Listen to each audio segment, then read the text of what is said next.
Some of the earlier characters that had been played around with, some of them again just didn't feel right for the time period. Some of them either felt overdressed or felt too fantasy. A lot of the concepts too got very detailed. There were lots of flowing things, and there was lots of hair, and there was lots of things that if we had to just model it, it probably would have been a little bit tougher to pull it off. There was one character I remember when I first saw it that had kind of almost kind of a tribal feel to it, a very kind of African feel to it, which I thought was pretty cool. Didn't say Greek, but at the same time when I looked at that, I thought, that would be a pretty cool character to work with. We went through images of the lone wolf kind of characters where you might have a hero with a little baby or a dog on his back. So just to kind of give something different, about the character and something that you can kind of relate to.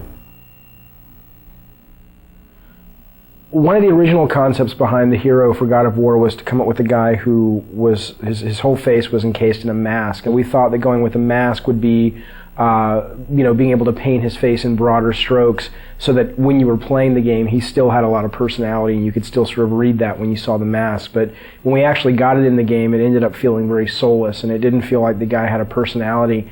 That was always one of the big elements that we were dealing with, and it was difficult because, we would often hear, it's not Greek enough, and we're like, what does that mean? I'm using a actual, sometimes because we'd take it right from a Greek, some Greek sources, and it's very Greek.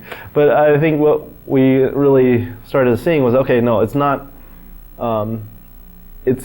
Greek enough according to what the general public knows, and that's kind of what we had to go towards. These are again. Very traditional. Some of these were very traditional kind of Greek images. And again, the more traditional it got, the more armor we put on him, the more he lost his individualism. Every time we put something on, Dave felt like, he doesn't look brutal anymore. And we started realizing brutal also kind of related to the primal part of him, and so we did spend a lot of time going through that, but in the end we ended up still taking his clothes off, and that's what we went with. So when I first saw this from Charlie, it was the first time that I really saw the brutal nature and the violent nature and the sort of the animalistic quality that would really become the foundation for Kratos. And I think starting to see these images was just like sort of confirmation that this idea could really work, and instead of giving him a traditional sword, going with these sort of chain blades was going to be much more dynamic and fluid and really fun to play with.